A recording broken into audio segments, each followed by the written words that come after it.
Aí, quem estiver na pista aí acordado, já dá um oi para nós aí, já dá um salve aí Bom para a dia, gente bom poder começar. dia. Bom dia, bom dia.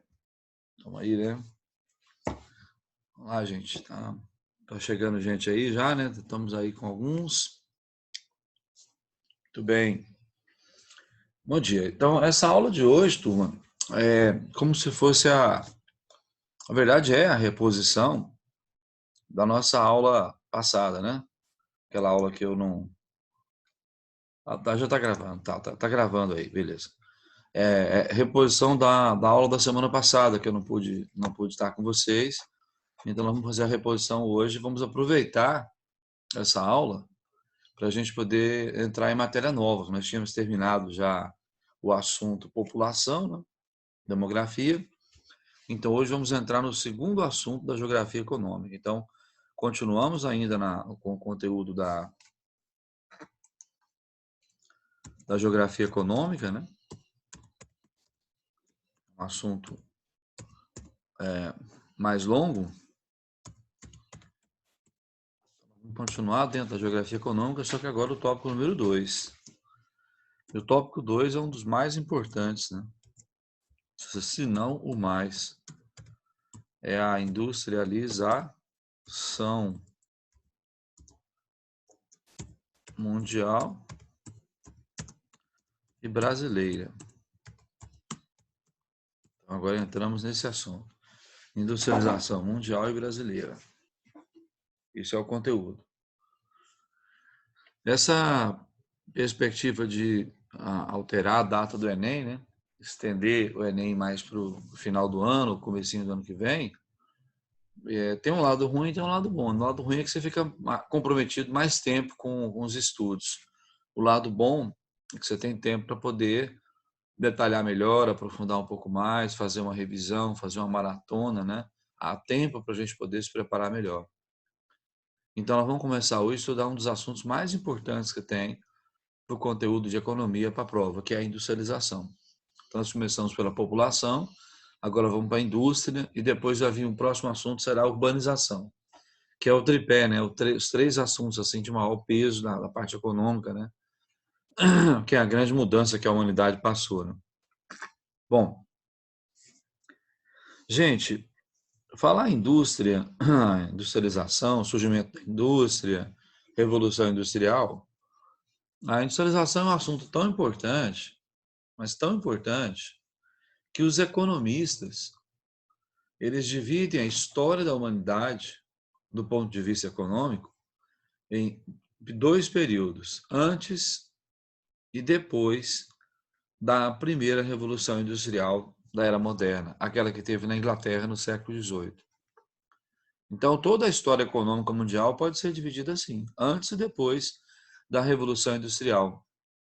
Tamanho foi o impacto que ela provocou no mundo.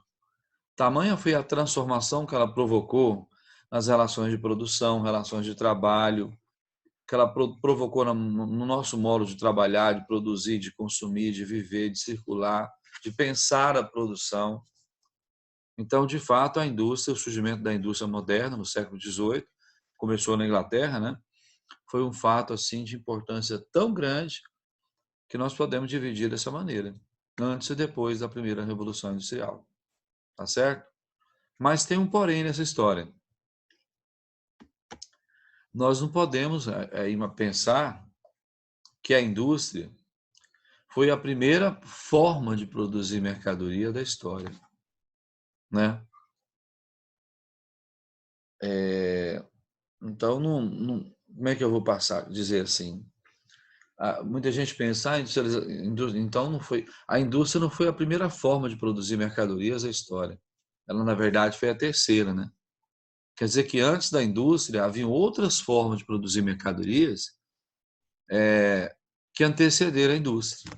Para ser mais exato, haviam outras duas formas: o artesanato, a manufatura. Depois que veio a indústria, a chamada maquinofatura, entendeu?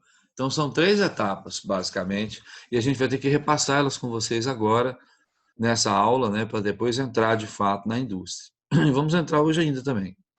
Pedro pergunta, sei que não tem a ver com a matéria, porém, professor, o que você acha que está achando das aulas online? sei que não tem... tá, Pedro, é o seguinte, amigo, eu particularmente, né, prefiro as aulas ao vivo, as aulas em sala de aula. Uma aula em sala de aula é bom porque a gente tem a convivência, tem o aprendizado, a gente acompanha vocês olho no olho, né? Dá para ver melhor como é que vocês estão pegando a matéria, entendeu? Então, claro, o professor prefere a aula de verdade, assim, a aula presencial, vamos dizer assim, aquela aula que estamos ali no dia a dia, na rotina.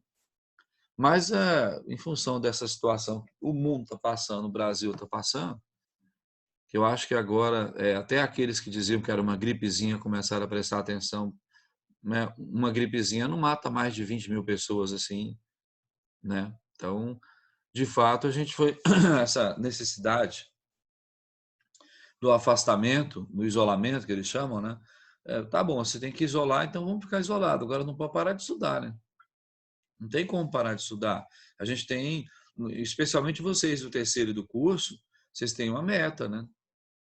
Além de o pessoal do terceiro, além de concluir o terceiro ano, fechar o ensino médio, tem o vestibular e tem o Enem. Você do curso, você tem que continuar estudando, preparando, independentemente se há isolamento social ou não, porque você vai ter suas provas no final do ano. Você vai ter os vestibulares, né? O pessoal que vai fazer o NRV, por exemplo, essa prova vai acontecer de qualquer maneira no final do ano. Pode ter certeza que nós teremos esses vestibulares no final do ano. E tem também o Enem, então a gente não pode ficar parado. Agora, por outro lado, Pedro, a vantagem que eu vejo na aula, nesse tipo de aula aí, a aula online, é que aqui a gente não perde tempo, né? Aqui não tem tempo perdido, aqui não tem aquela de esperar você entrar, sentar, arrumar a carteira, começar todo mundo, aí entra alguém para dar um recado na sala, para a aula, não sei o que mais, né? Então aqui não tem interrupção na aula. Então o que acontece? Meu pensamento, Pedro, a aula acaba rendendo mais aqui online do que ao vivo, em determinadas situações. Não sei se todas as matérias é assim, mas eu vejo que a matéria rende mais aqui, a gente consegue ser mais objetivo, consegue avançar mais o conteúdo. Essa barra que eu uso para comunicar com vocês do bate-papo aí, ó, tem muita gente que usa isso aí, anota no caderno e vai pegando uma sequência, né?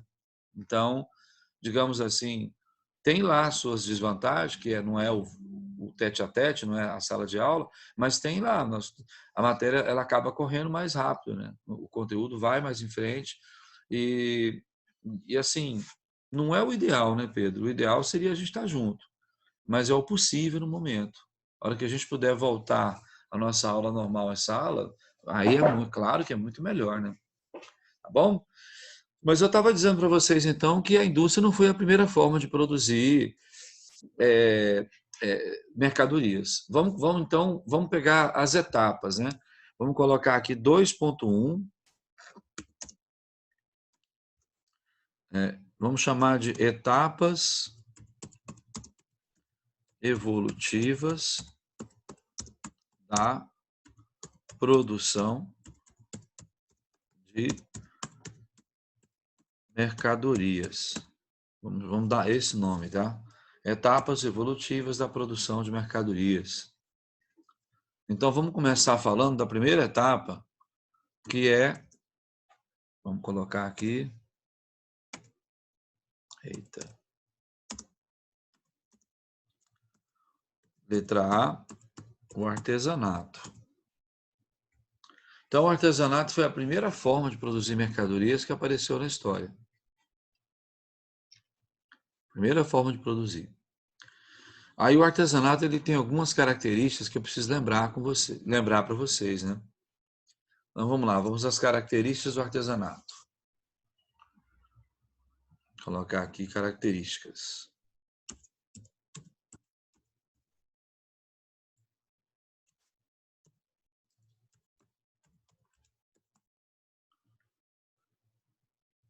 Características. Primeira coisa, né? O artesanato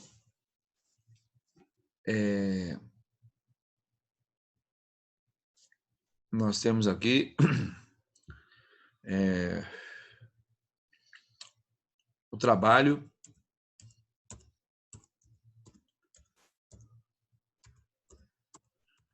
individual.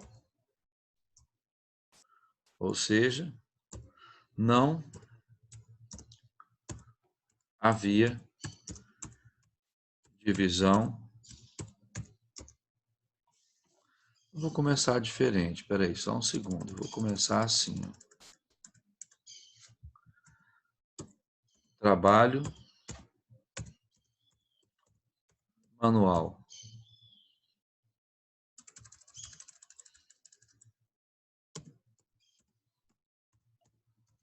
Trabalho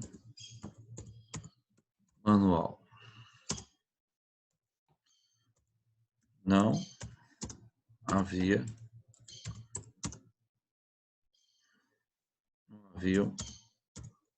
máquinas. Então, a primeira característica é o trabalho todo ele manual, não haviam máquinas. Todo o trabalho era feito, no caso, pelo artesão, sem uso de máquinas, porque não havia máquinas. Então, imagine você, o artesão que faz sapato, sapateiro. Então, ele faz tudo à mão. Ele corta o couro, costura o couro, tinge o couro, monta o sapato, embala o sapato, transporta o sapato, vende o sapato. Então, é tudo feito por uma única pessoa, no caso, o artesão. Não havia uso de máquinas, é um trabalho todo feito à mão. E outra característica também, que faz parte do artesanato, é o trabalho individual. Ou seja, não havia divisão do trabalho. O trabalho era todo feito por uma única pessoa, o artesão. Ele faz tudo sozinho, né? Tudo à mão e tudo sozinho. Quer dizer, ele cumpre todas as etapas do processo produtivo, o artesão. Como eu falei, corta o couro, costura o couro, tinge o couro, pinta o couro, no caso, monta o sapato, embala o sapato, transporta o sapato, vende o sapato. Ele faz tudo à mão e faz tudo sozinho. A terceira característica vai ser o resultado disso. A produção será em pequena escala. Isso atende apenas uma demanda local ou, no máximo, regional. Então, o que o artesanato produzia era para atender basicamente a localidade, né? Ou a região onde estava localizado esse artesão. Então, não tinha como produzir uma quantidade maior de mercadorias. E aí tem o lado vantajoso e o lado desvantajoso do artesanato. Né? A desvantagem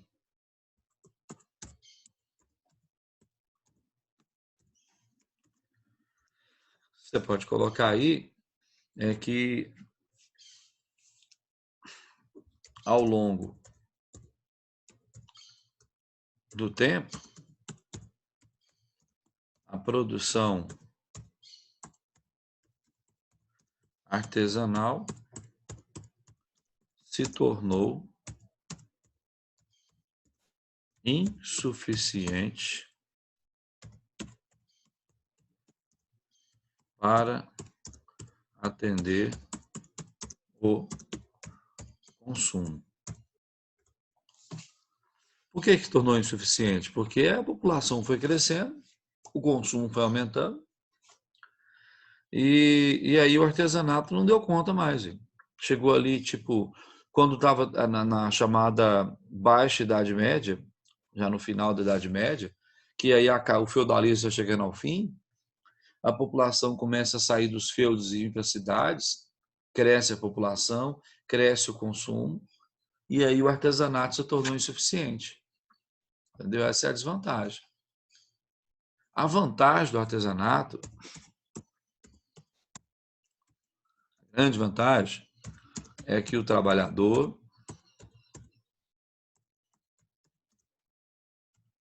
é a peça-chave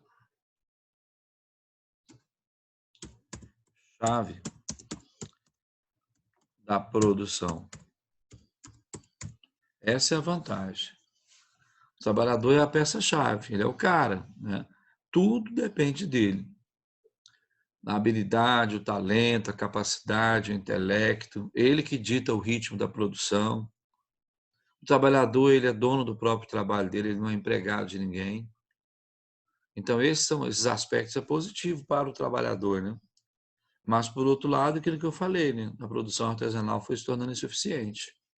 Tanto é que quando chega ali no fim da Idade Média, o comecinho da Idade Moderna, que nós temos o renascimento das cidades, o renascimento do comércio, o artesanato ele já vai ser substituído por uma outra forma de produzir mercadorias. É aí nessa brincadeira que vai entrar quem?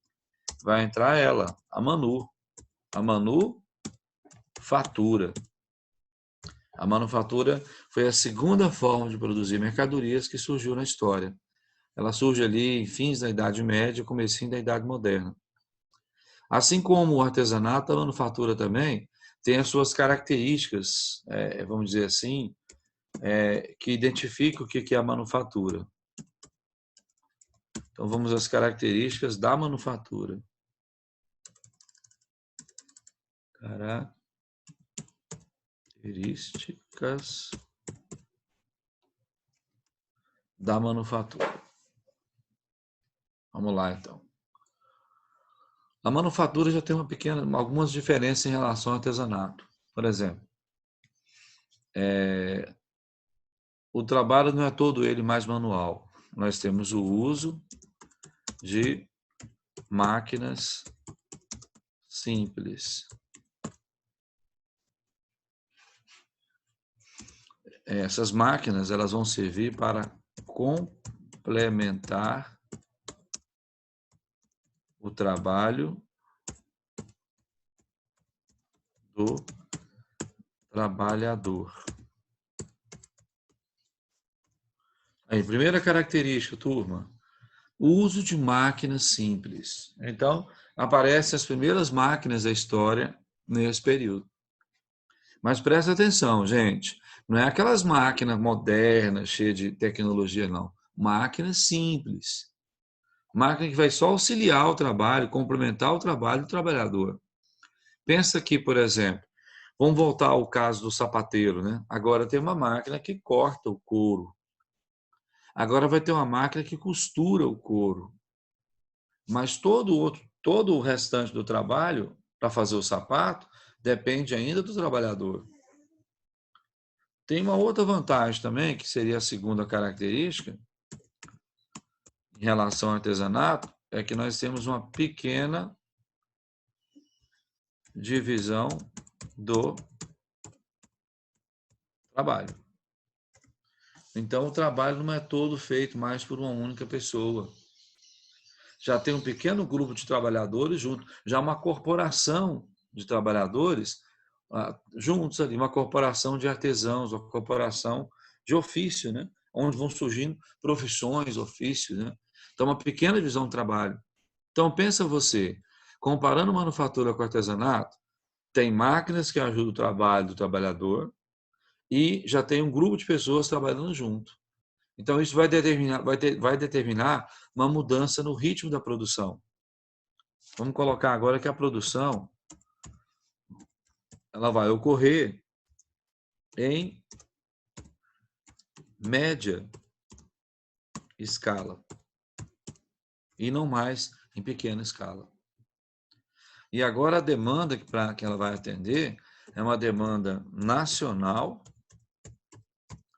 e, olha só, gente, novidade, colonial. Então, a produção manufatureira, ela atende no caso, o país onde ela é produzida, ainda atende as colônias desse país. Como assim colônias? É porque a gente não pode esquecer de uma coisa, né, gente? A manufatura surge na época em que a Europa, os europeus, estão colonizando a América aqui. É a época do colonialismo europeu aqui na América. Então, Portugal está colonizando o Brasil, a Espanha está colonizando a América Latina, a Inglaterra vai colonizar os Estados Unidos.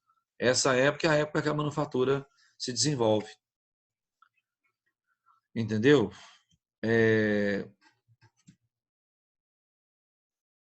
Vamos colocar aqui uma vantagem da manufatura.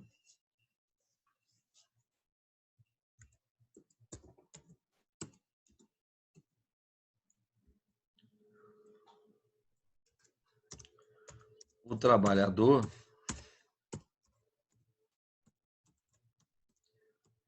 ainda é a peça-chave da produção. Não esqueçamos disso. O trabalhador ainda é a peça-chave. Por quê? Porque apesar de já existir máquinas simples, toda a forma, o ritmo da produção, todo o preparo, todo o envolvimento depende do trabalhador ainda, entendeu? Então, ele ainda tem essa primazia sobre o trabalho. Ele não é um refém do trabalho dele ainda.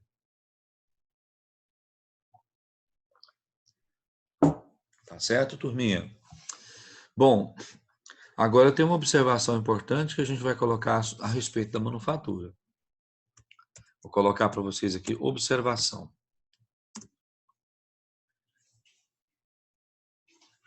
Vamos lá. A manufatura possibilitou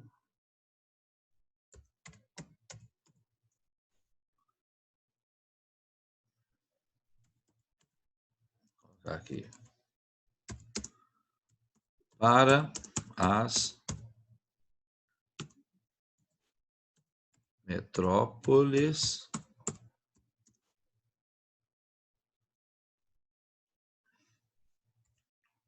o processo de acumulação primitiva de capital através da primeira divisão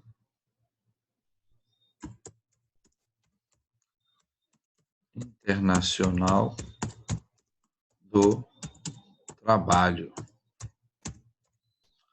chamada então de primeira DIT. Primeira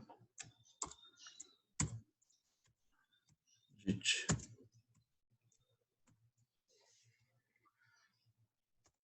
Olha aí, meninos, observação. A manufatura possibilitou para as metrópoles o processo de acumulação primitiva de capital através da primeira divisão internacional do trabalho. Anota isso aí, já vou explicar o que é isso para vocês.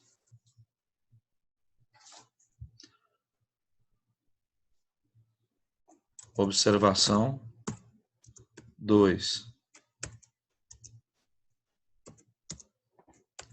A Inglaterra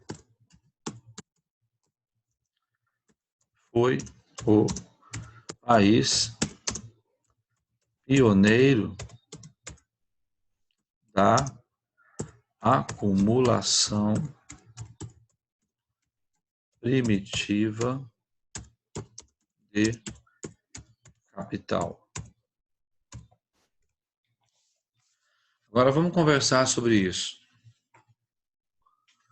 Então, eu botei duas observações para vocês aí importantes a respeito da manufatura. Que ela possibilitou para as metrópoles, né, o processo de acumulação primitiva de capital através da primeira DIT. Vamos lembrar o que foi a primeira DIT, né, gente? Vamos lá, a primeira Divisão Internacional do Trabalho. Quando a gente fala Divisão Internacional do Trabalho, turminha, não é do trabalho entre as pessoas, é do trabalho entre os países, entre os povos. São funções de produção na economia. Então, vamos caracterizar aqui a primeira DIT da história. Primeira DIT. Como é que era a primeira DIT? os países eram divididos em metrópoles e colônias. A primeira DIT separou os países em metrópoles e colônias. Aí cada uma... Quem são as metrópoles? As metrópoles são os europeus.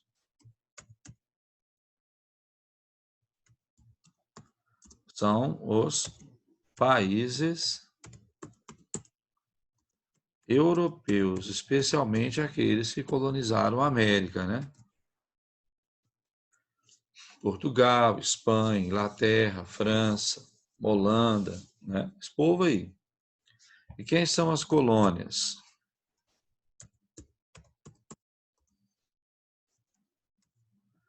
São, né, os povos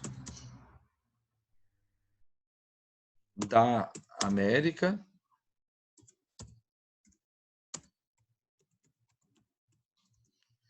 e que vieram para a América. São as colônias. Então, a colônia inclui os nativos aqui da América, que a gente chama de índios, inclui os africanos, que foram trazidos para cá como escravos para trabalhar, e inclui os europeus, os brancos que vieram da Europa, né, para administrar as colônias. Então, os países estão separados em dois grupos na primeira DIT, metrópoles e colônias. Cada grupo desses tem uma função. Vamos ver qual é a função das colônias, né? Vamos lá. Função das colônias na primeira DIT. Exportar produtos primários que são considerados produtos de... vamos colocar aqui entre parênteses. O que é produto primário? Minérios, madeira,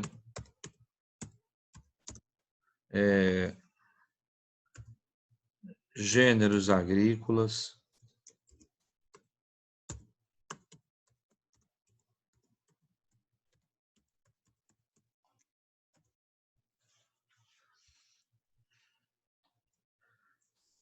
então a função das colônias é exportar produtos primários. O que a gente chama produto primário, turma, tudo aquilo que você extrai da natureza, por exemplo, minérios, madeira, derivados do extrativismo em geral.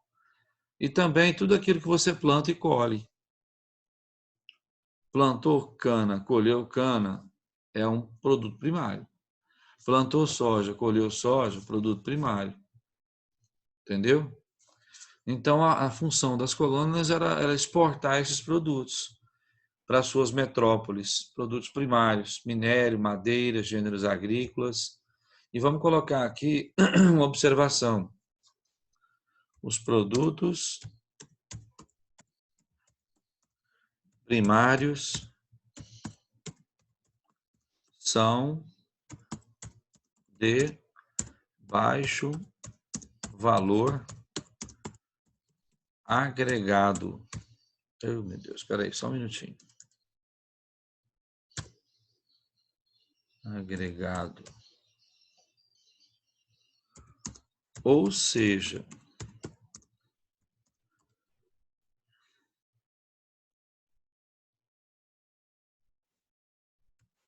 produtos baratos.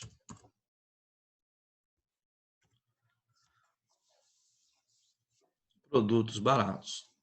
Então, o que a metrópole vende, ela vai ser obrigada a vender barato. Por quê? Porque é produto de baixo valor agregado. Por que chama produto de baixo valor agregado? Porque, pensa bem, né? Você só extraiu da natureza aquele produto, o minério, a madeira. Você não beneficiou ele, velho. O que você fez nele? Nada. Você só extraiu. Então, você não agregou valor no produto. Se você é gênero agrícola, você só plantou e colheu, o que você fez? Quase nada.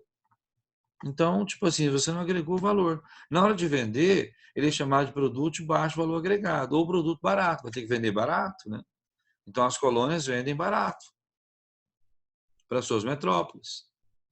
Agora, vamos ver qual que é a função das metrópoles. Função das metrópoles. Exportar produtos manufaturados. Agora vamos colocar o que são produtos manufaturados, né? São elaborados pelo trabalho humano, utilizando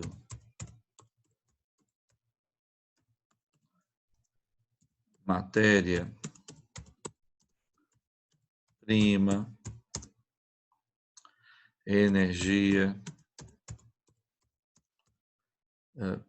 mão de obra,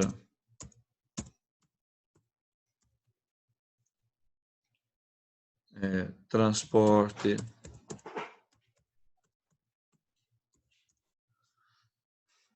pagando imposto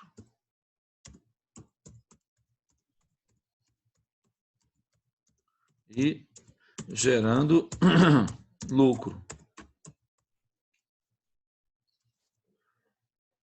Então, veja só que produto manufaturado, então, ele envolve tudo isso, né? Função das metrópoles, exportar produtos manufaturados. O que são produtos manufaturados? Elaborados pelo trabalho humano, utilizando-se matéria-prima, energia, mão de obra, transporte, pagando imposto, gerando lucro. A conclusão que a gente chega é uma só, né? Os produtos manufaturados, isso, são de alto valor agregado. Ou seja, produtos caros.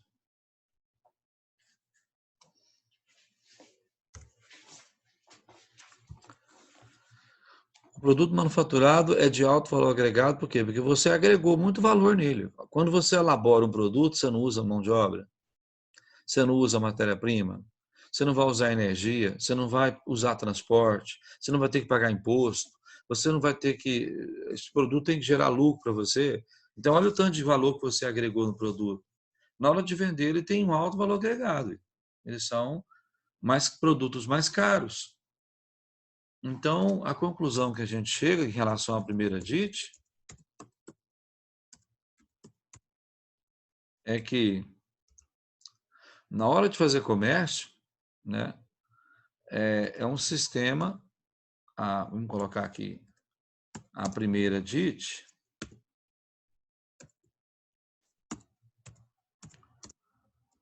é um sistema de trocas desiguais.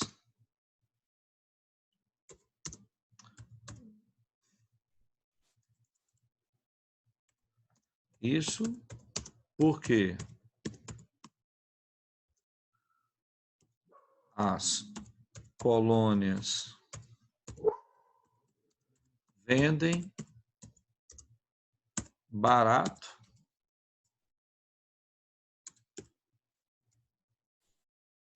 e compram caro, enquanto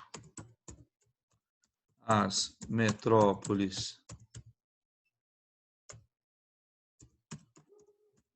vendem caro e compram barato. Concorda? Então, a primeira DIT é um sistema de trocas desiguais. Porque alguém vai estar ganhando, alguém vai estar perdendo, né, gente? As colônias, elas vendem barato e compram caro. Porque o que elas vendem vale pouco, o que elas compram vale muito. E as metrópoles? Vende caro e compra barato. Levando em conta que a primeira DIT durou...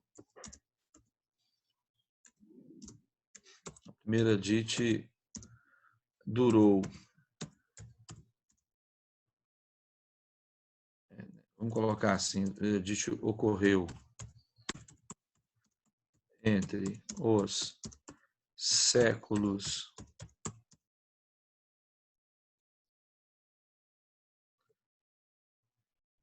15,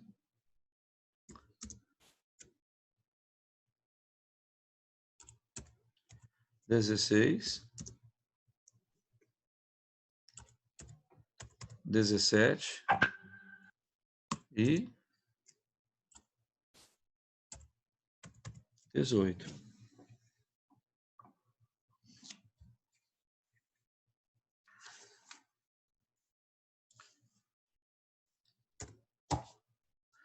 A primeira DIT ocorreu entre os séculos 15, 16, 17. Imagina, quase 4 séculos, vamos dizer assim, né? Onde as metrópoles levavam ampla vantagem no comércio com as colônias. Só um minuto, gente.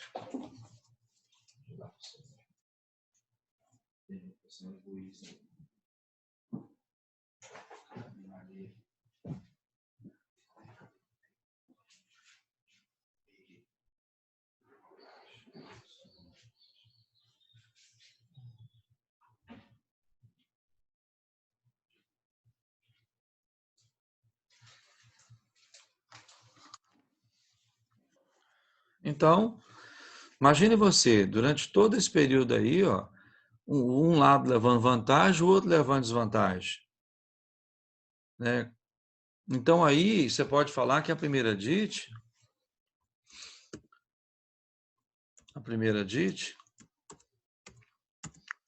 marcou a origem da desigualdade entre as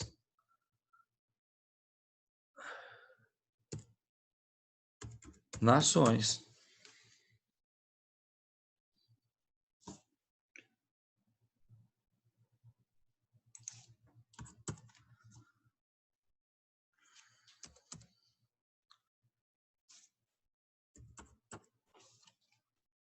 Só um minuto, deixa eu consertar aqui que está errada a palavra.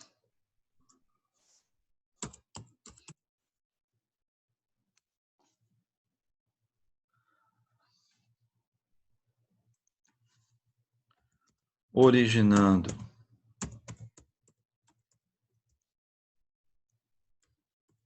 países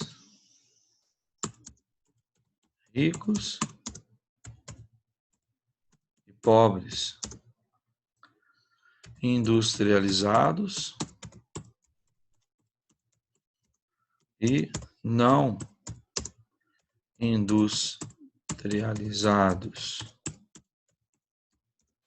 desenvolvidos e subdesenvolvidos. Aí está a origem de toda essa diferença que existe entre os países do mundo. Por que tem país rico e pobre, desenvolvido e não desenvolvido, industrializado e não desenvolvido? Tudo começou na primeira DIT. Ela originou um sistema de trocas desiguais. Como eu falei para vocês lá em cima, volta lá na observação número 2, para você ver uma coisa. Lá na observação número 2, a Inglaterra foi o primeiro país, ou melhor, o país pioneiro, o primeiro país a realizar a acumulação primitiva de capital. Então, ao longo desse tempo todo aí, com as metrópoles levando vantagem, as metrópoles ficaram ricas e as colônias pobres. E o primeiro país do mundo a ficar rico de verdade, acumulando capital, foi a Inglaterra. Entendeu? Ela que se deu bem nessa primeira DIT. Aí vem a observação número 3, e definitiva.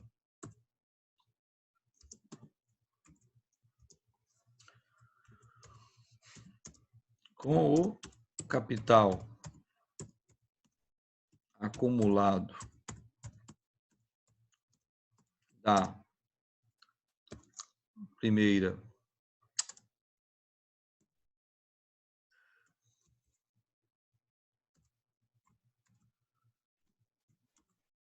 DIT, a Inglaterra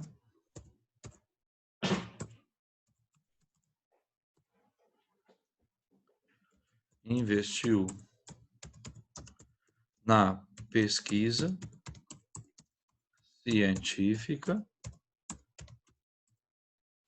criando máquinas e equipamentos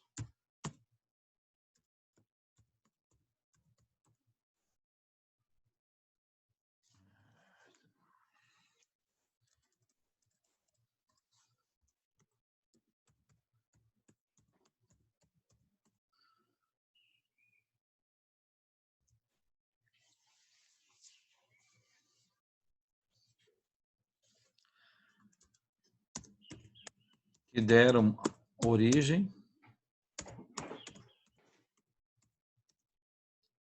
à indústria ou maquinofatura. Então, olha a observação número 3. Com o capital acumulado da primeira DIT, a Inglaterra investiu na pesquisa científica, criando máquinas e equipamentos que deram origem à indústria ou à maquinofatura. Como foi que isso aconteceu?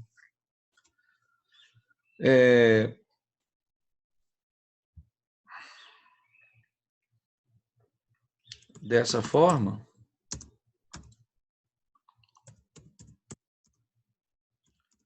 surgiu na Inglaterra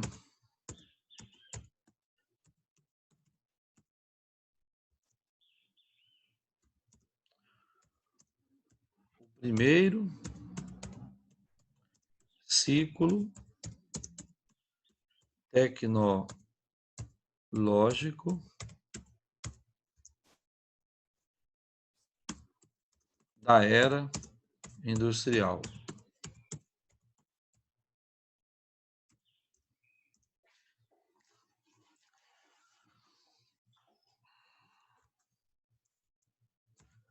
Resultando numa transformação. Oh, tudo bem, Nick? Tudo bom com você? Numa transformação radical na forma de produzir mercadorias. Olha só, surgiu na Inglaterra o primeiro ciclo tecnológico da era industrial, resultando numa transformação radical na forma de produzir mercadorias. Transformação radical, a gente costuma chamar de quê, gente? Transformação radical a gente chama de revolução. Então, nós vamos ter uma revolução na forma de produzir mercadorias. Essa revolução recebeu o nome de Revolução Industrial. Então, aí surge a terceira forma de produzir mercadorias da história, a indústria. Letra indústria, também conhecida com o nome de maquinofatura. Letra C, indústria ou maquinofatura. Vocês entenderam esse processo todo aí até agora? Onde que eu quis chegar? A manufatura fez muita mudança. A manufatura foi na época dela que surgiu a primeira DIT, que separou os países em metrópole e colônia, que as metrópoles levaram vantagem no comércio com as colônias, que as metrópoles ficaram ricas depois de 3, 4 séculos de comércio vantajoso, que a primeira metrópole a ficar rica foi a Inglaterra, e com o capital que a Inglaterra adquiriu, acumulou, ela pegou e investiu na pesquisa científica, criou as máquinas, criou os equipamentos. Isso deu origem a um ciclo tecnológico, né, que é um conjunto de tecnologias novas. A Inglaterra pega e aplica essas novas tecnologias na produção e provoca uma transformação radical na forma de produzir. Essa transformação radical deu origem à indústria, ou seja, gerou uma revolução industrial na Inglaterra, a primeira revolução industrial da história. Então aí entramos na terceira etapa da forma de produzir mercadorias, que é justamente a indústria. E a indústria, da mesma forma que o artesanato e a manufatura, ela tem também as suas características próprias. Vamos às características da indústria. Ixi, eu fumei um pedaço aí. Características, né? Características. Isso. Características da indústria.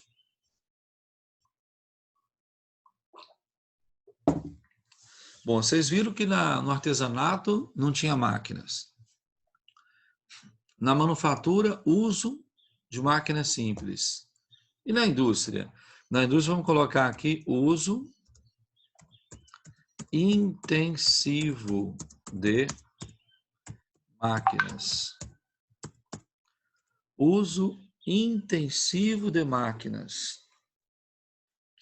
A máquina, ela vai, digamos assim, fazer as coisas. Daí chama maquinofatura, a máquina que faz. Quem fatura agora é a máquina. Vocês viram que no artesanato não havia divisão do trabalho, o artesão fazia tudo sozinho. Na manufatura havia uma pequena divisão do trabalho, e na indústria teremos uma enorme divisão do trabalho. É o que a gente vai chamar de trabalho fragmentado. Terceira característica, grande divisão do trabalho fragmentado. Segunda característica, desculpe. Então agora, as máquinas fazem quase tudo, o trabalho é todo ele dividido, e é claro que isso vai influenciar diretamente no ritmo da produção. Nós teremos uma produção em grande escala. Não resta dúvida. Produção em grande escala.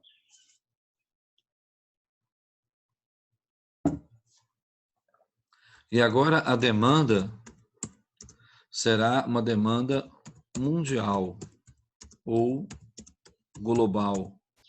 Em outras palavras, a fábrica produz para o mundo consumir, para o mundo inteiro. Tem uma desvantagem, né, na indústria.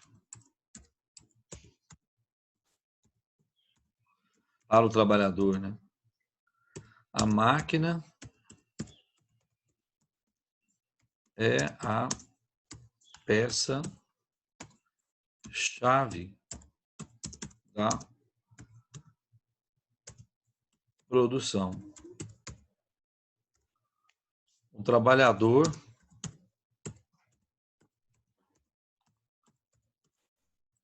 se tornou um mero operador de botões e alavancas. Por isso que o trabalhador, ele vai passar a ser chamado, em vez de trabalhador, ele vai passar a ser chamado de operário. Aquele que opera os botões e as alavancas para que as máquinas funcionem. Então você viu, quanto mais foi evoluindo a forma de produzir mercadorias, mais foi perdendo a importância do trabalhador. Ele foi deixando de ser o centro da produção. A máquina foi tomando o lugar dele. Entendeu? Então isso aí tudo compreende digamos assim, né, essas etapas evolutivas da produção de mercadorias. E agora, para a gente encerrar essa parte, parar um pouquinho para tomar uma água, vamos colocar a observação 4. Aí eu vou dar uma paradinha aqui, para a gente poder tomar uma água, quem quiser ir ao banheiro, fazer alguma coisa, né? Para daqui a pouquinho a gente voltar firme de novo. Observação 4. Toda vez que surgir um novo ciclo tecnológico, que é um novo ciclo tecnológico, ocorrerá uma nova revolução industrial. Entre os séculos 18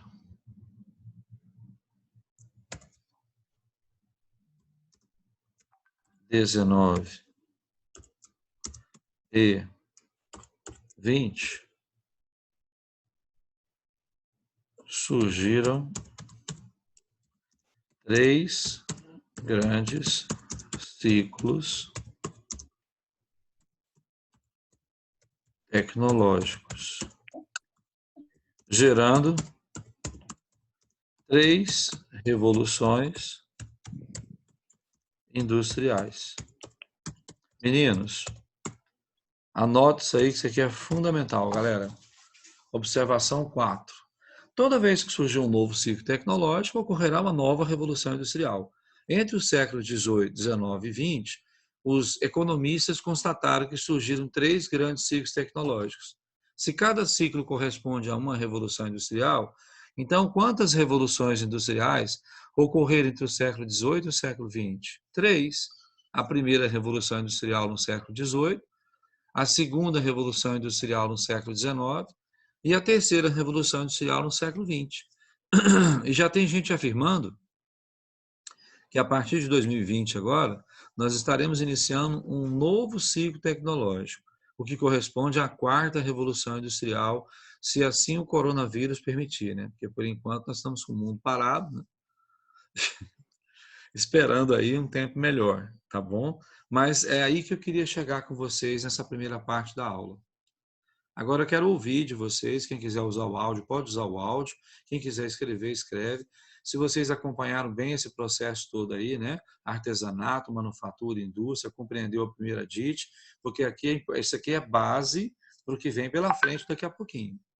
Aí me dá um ok para mim aí, se vocês acompanharam bem o processo, está bem entendido, quiser tirar alguma dúvida, fazer alguma perguntinha, pode ser no áudio ou pode ser no escrito, tá bem? Tá tudo bem aí? Guilherme tá ok? Emily, como é que tá aí? Júlia, Arthur, como é que vocês pegaram essa parte da matéria? Tudo tranquilo? Viu tanto que é importante anotar? Nota direitinho aí que vocês têm a sequência todinha da matéria aí. Beleza? Então vamos parar uns 5 minutinhos agora, só para tomar uma água, esticar as pernas, já volto, descansar a voz, 5 minutinhos estamos de volta, tá bom? Então são 7h57, 8h02 eu estou tomando de volta aqui, beleza? Fiquem à vontade aí.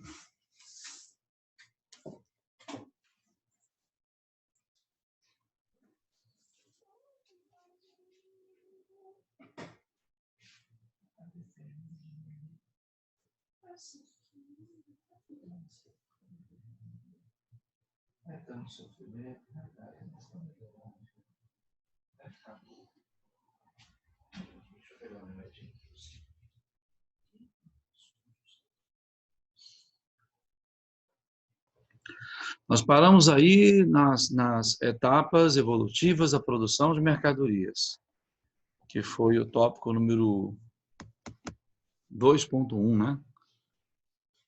Então agora nós vamos para o 2.2.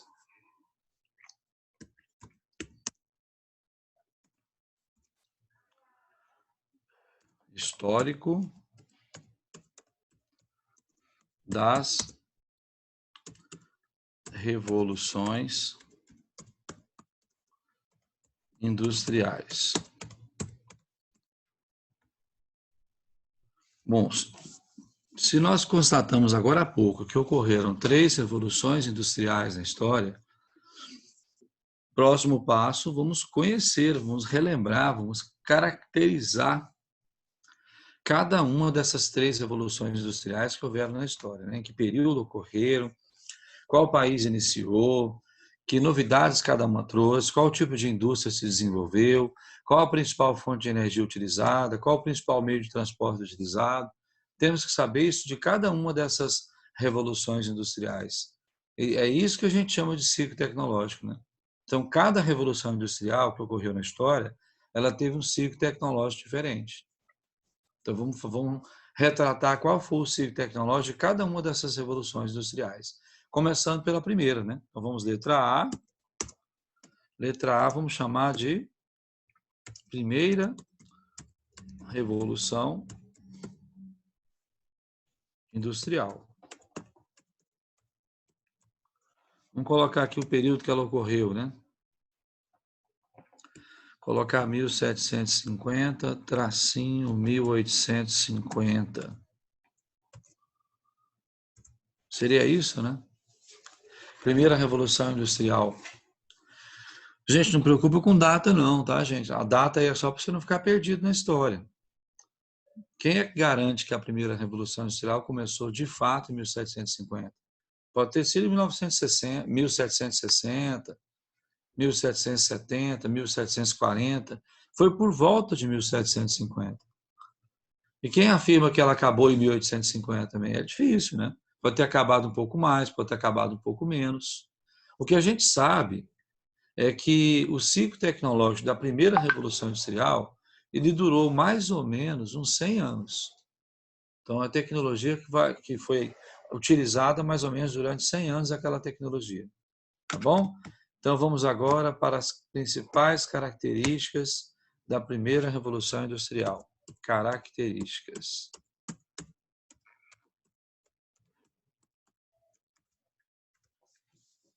Vamos lá. Vamos começar pelo país pioneiro.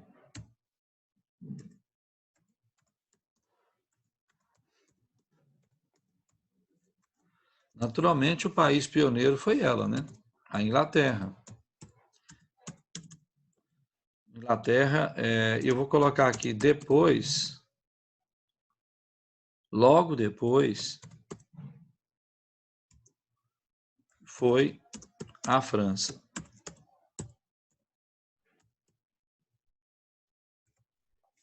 Então, país pioneiro, Inglaterra, depois foi a França. Por que a Inglaterra foi o país pioneiro em fazer a Revolução Industrial? Porque a Inglaterra foi o primeiro país do mundo a fazer a Revolução Industrial. Porque ela foi o primeiro país também, gente, não podemos esquecer disso, né? Ela foi o primeiro país também a acumular o capital para fazer a primeira Revolução Industrial. Então, se ela foi o primeiro a acumular capital, ela foi o primeiro também a fazer a Revolução Industrial. Né? E a França demorou um pouquinho mais, porque a França demorou um pouco mais para trocar o poder no país. A Inglaterra é o primeiro país do mundo a ser governado pela classe burguesa, pela burguesia, que era a dona do capital dos meios de produção. A França vai ser logo depois. Quando acontece a Revolução Francesa, é exatamente o momento que a burguesia francesa ascende ao poder. Então, são os dois pioneiros aí. A Inglaterra em primeiro lugar, lógico, né? Vamos ver agora quais as inovações principais que essa primeira revolução industrial trouxe para o mundo. Vou recordar com vocês aqui duas inovações muito importantes. A máquina a vapor, outra, o tear mecânico. Tiveram outras também, né? Máquina a vapor e tear mecânico são duas inovações que surgiram aí. A máquina a vapor vai dar origem ao motor, na verdade o motor a vapor deu origem à máquina a vapor, né?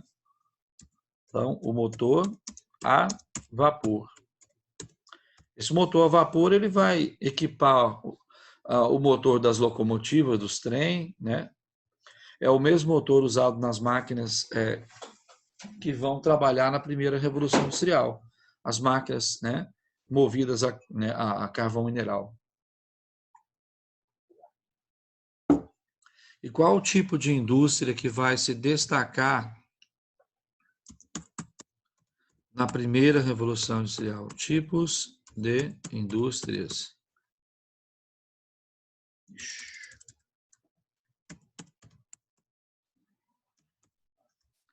Vamos chamar elas de indústrias de bens de consumo não duráveis. Essa é a indústria que vai se destacar na primeira Revolução Industrial. Bens de consumo não duráveis. Alguém tem ideia do que é isso? Fácil, né? Bens que não duram. O que seria exemplo? Vamos colocar aqui exemplos. Indústria de quê? Roupas, calçados, alimentos, tecidos, que é a indústria têxtil, né? Bebidas, cigarros, etc. Esses são bens de consumo não duráveis, né? São bens de consumo que a durabilidade é curta e você precisa consumir ele de novo. Essa indústria foi a que se destacou na primeira Revolução Industrial, né? Vamos agora apontar qual a principal fonte de energia utilizada na primeira Revolução Industrial.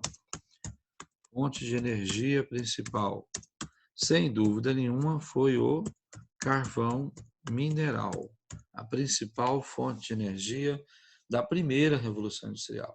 Lembrando, turma, que o carvão mineral é o carvão de pedra, tá? Carvão de pedra, não é o de madeira, não. O de madeira é carvão vegetal, né?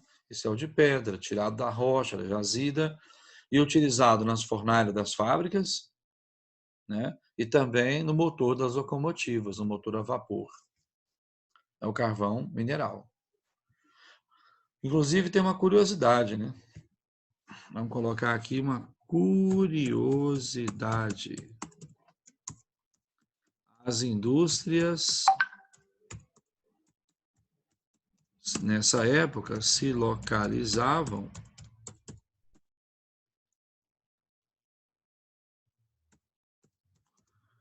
próximas, né? Às minas de carvão mineral para facilitar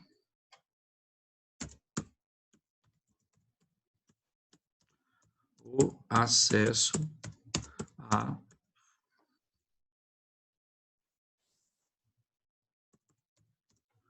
à fonte de energia. Então, as indústrias, elas se localizavam próximo onde estava a mina de carvão mineral para poder facilitar o acesso à fonte de energia. Você vai observar isso na Inglaterra, na França, na Alemanha, na Itália, as indústrias sempre próximas às minas de carvão. Até porque, gente, o transporte da época era precário. Falar em transporte, vamos ver qual era o modal de transporte que se destacou na primeira Revolução Industrial. É o transporte ferroviário.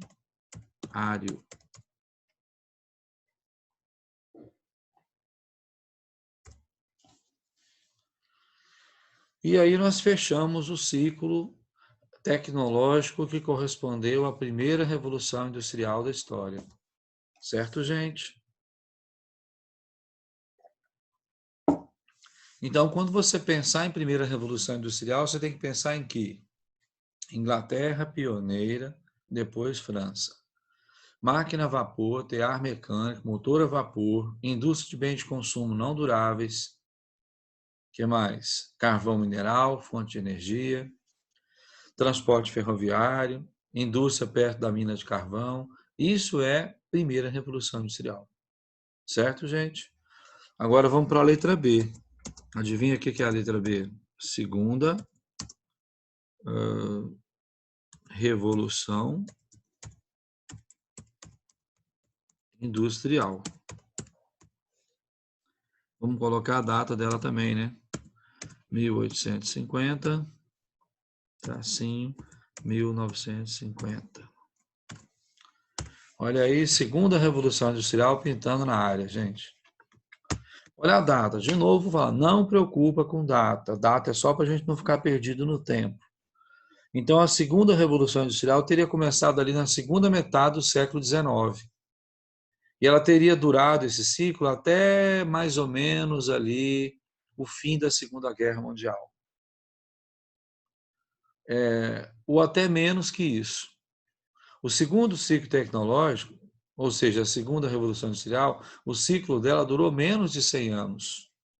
Durou ali uns 80 anos, no máximo 90, certo? Vamos lá, vamos de novo. País pioneiro. Países pioneiros.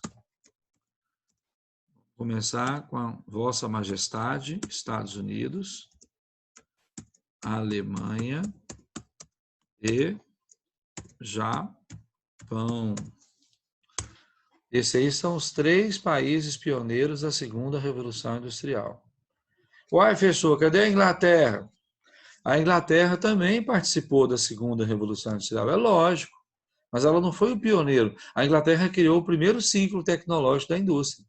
Não quer dizer que ela vai criar todos, aí é outro ciclo, né?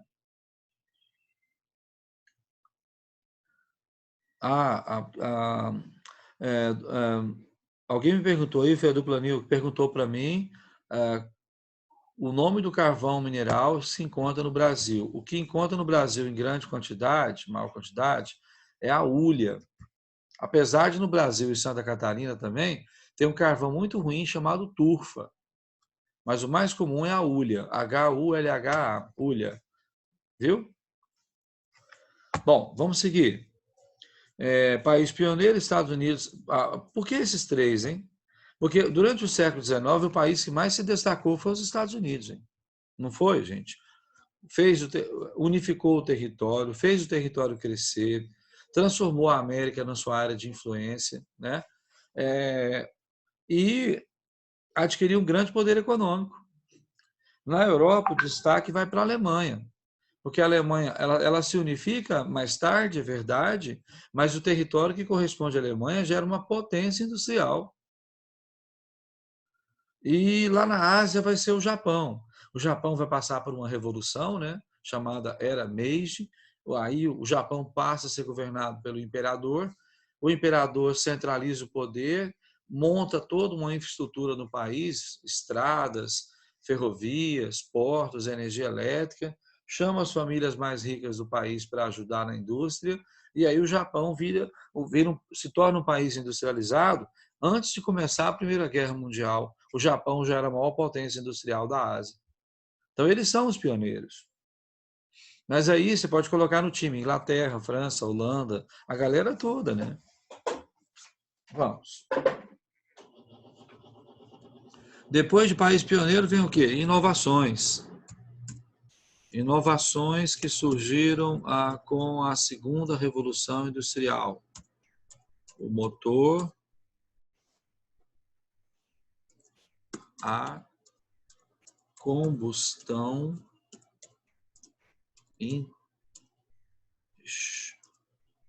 interna, ou conhecido como motor a explosão.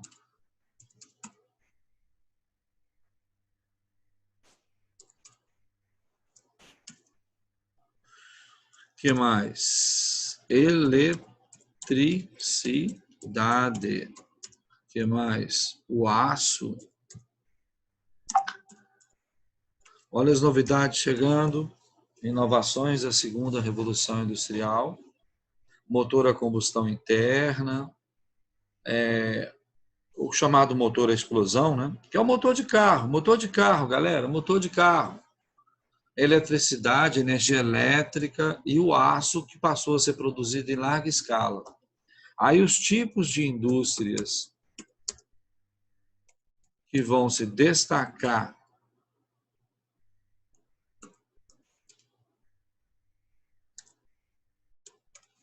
na segunda Revolução Industrial, anota aí, indústria de bens de consumo duráveis, bens de capital e bens de produção. São chamadas genericamente a indústria de base. Tipos de indústria: bens de consumo duráveis, bens de capital e bens de produção. Vamos lembrar o que é isso? O que seria bens de consumo duráveis? Vou colocar aqui bens de consumo duráveis.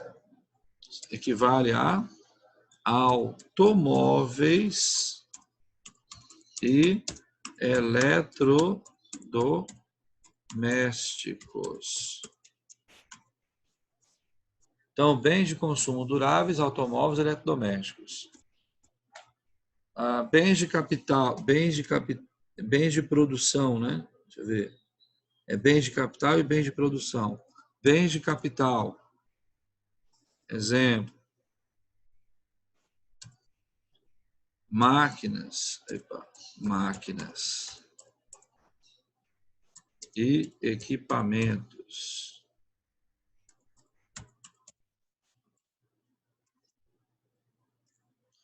Bens de produção.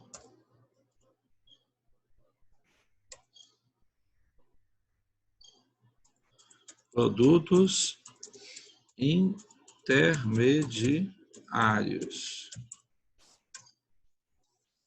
Então, esses são os 3 tipos de indústria que vão se destacar na segunda Revolução Industrial. Bens de consumo durável, automóveis e eletrodomésticos. Bem de capital. O que é bem de capital, gente? É um bem que você usa para ganhar dinheiro com ele. Máquinas, equipamentos, ferramentas. Bens de produção são bens intermediários. O que são produtos intermediários? É produto que é feito de uma indústria para que a outra indústria vá utilizar ele. Por exemplo, você vai fazer uma cadeira. Às vezes a cadeira, as pernas dela é de ferro.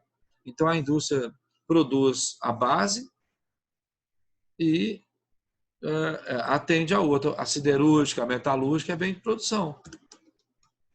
Né? São os tipos de indústria. Depois, agora chegou a vez de quem? Chegou a vez da fonte de energia. Fonte de energia principal da segunda Revolução Industrial. Petróleo. O petróleo se torna a principal fonte de energia da segunda Revolução Industrial. Ele ocupa o lugar do carvão mineral. O carvão vai continuar sendo utilizado? Sim, bastante. Mas o petróleo, velho, petróleo é petróleo, né, gente? Ele é usado como fonte de energia e ainda como matéria-prima na indústria. Né? Bom, está faltando agora falar do... Acho que agora é o modal de transporte, né? Energia, depois é modal de transporte. Modal de transporte. O destaque vai ser o transporte rodoviário. É lógico, né? Se eu tenho motor, eu tenho carro, eu preciso de estrada para rodar. Então, o transporte que vai destacar aí é rodoviário. Professor, mas e o ferroviário? Vamos colocar a observação aqui, ó. Observação. O transporte ferroviário.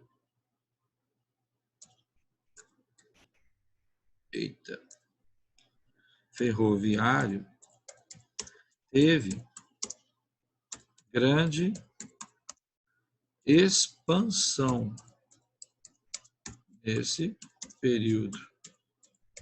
Não é que o transporte ferroviário acabou, não. Ele teve grande expansão também. Mas o transporte, a novidade é o transporte rodoviário. Por falar em novidade, a segunda Revolução Industrial trouxe 2 novidades incríveis. Sistemas de produção e trabalho. Então, surgiram dois sistemas de produção e trabalho na segunda Revolução Industrial. São eles, olha só, o Taylorismo e o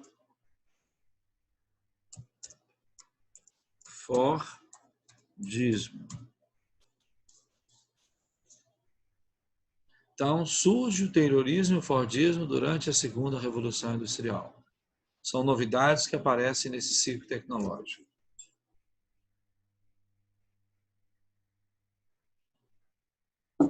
Certinho, turma? Esse aí é o ciclo da segunda Revolução Industrial. Por que eu falei, não preocupa com o Taylorismo e Fordismo, não, porque na semana que vem, na próxima aula, nós vamos gastar a aula todinha para estudar Taylorismo, Fordismo, Toyotismo, Volvismo, Just-in-Time, Pós-Fordismo. Todos os sistemas criados nós vamos estudar na próxima semana, tá bom? Você relaxa. Esse aí é o ciclo tecnológico da segunda Revolução Industrial. Fechou. Bom, eu falei que a segunda Revolução Industrial durou até mais ou menos a Segunda Guerra Mundial, não foi? E depois da Segunda Guerra Mundial? Bom, depois da Segunda Guerra Mundial, nós vamos ter a Guerra Fria, confere? E na Guerra Fria, nós vamos ter uma corrida famosa, né? A corrida armamentista e espacial. E essa corrida armamentista e espacial, ela vai gerar uma disputa tecnológica tão grande que vai acabar resultando, olha só, resultando na terceira revolução industrial da história. Vejam só, a terceira revolução industrial, ela surge justamente da corrida armamentista e a espacial da Guerra Fria. Essa revolução é também chamada de revolução técnico-científica. Deixa eu arrumar aqui, está faltando uma sílaba.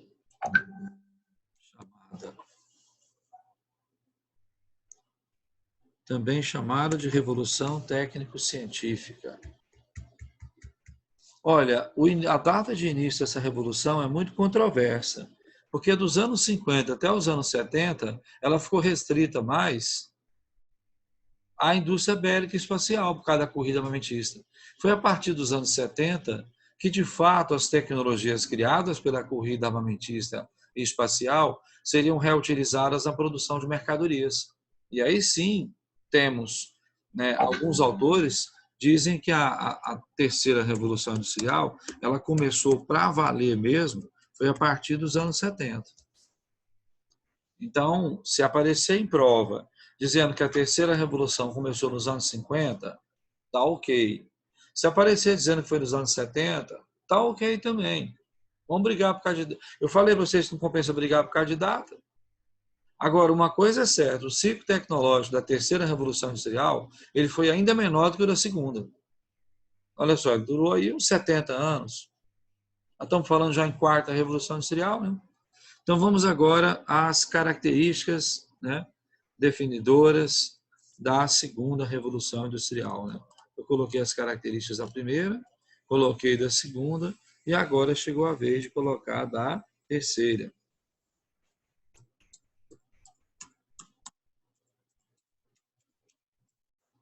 Vamos lá. Para a gente encerrar nossa aula fechando com isso aí, tá bom? Característica.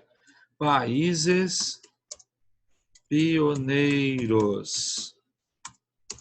Vossa Majestade, os Estados Unidos. De novo, a Alemanha, só que agora Alemanha Ocidental. E, de novo,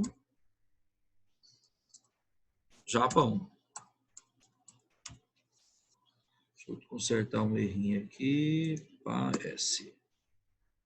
Olha aí, países pioneiros, Estados Unidos, Alemanha Ocidental e Japão. Tava na época da Guerra Fria, a Alemanha Ocidental e o Japão vão ter a ajuda dos Estados Unidos, né? E com a ajuda financeira e tecnológica, a Alemanha e Japão vão participar da terceira revolução industrial também como pioneiros. Professor, mas e a União Soviética? Por que ela não aparece aí? Porque os soviéticos, os russos, optaram por não investir a tecnologia de fabricar armas em bens de consumo, por exemplo. Em outras palavras, os países socialistas não fizeram a terceira revolução industrial. Pagaram caro por isso, não foi, gente? Depois a tecnologia deles quebrou, a economia também defasou e ferrou aquele modelo socialista lá. Bom, vamos lá agora com as inovações. Vixe Maria. Nossa Senhora. São muitas inovações. Informática, robótica, biotecnologia, química fina, internet, novos materiais,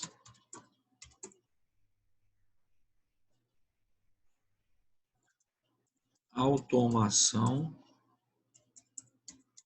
etc. Olha o tanto de novidade, gente. Muita inovação, né, galera?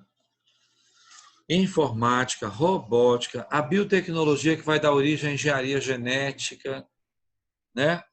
A química fina, que é a química de cosméticos, a química farmacêutica, a química de beleza, a química industrial. A internet nasceu durante a terceira revolução industrial. Ela chamava ARPANET, que era usada só pelos militares. Aí, a partir dos anos 70, ela passou a ser utilizada pela comunidade internacional, passando a se chamar internet. Novos materiais. O que são esses novos materiais? Por exemplo, cabo de fibra ótica, supercondutores de energia. É isso. E a automação, o que é automação? É a máquina se auto-operar. Isso é ruim porque a automação provocou o desemprego nas fábricas. A automação provocou o desemprego estrutural ou tecnológico. Por quê? Porque as máquinas passaram a se auto-operar. Aí o robô, as máquinas e os computadores passaram a fazer o serviço que as pessoas faziam. Aí o que aconteceu? Desemprego para essas pessoas. A estrutura de produção não precisa mais daquela mão de obra, a pessoa perdeu o emprego, né? E agora vamos ao tipo de indústria, os tipos de indústrias que vão surgir e vão se destacar na terceira revolução industrial. Indústrias de ponta, ou conhecida com o nome de high-tech.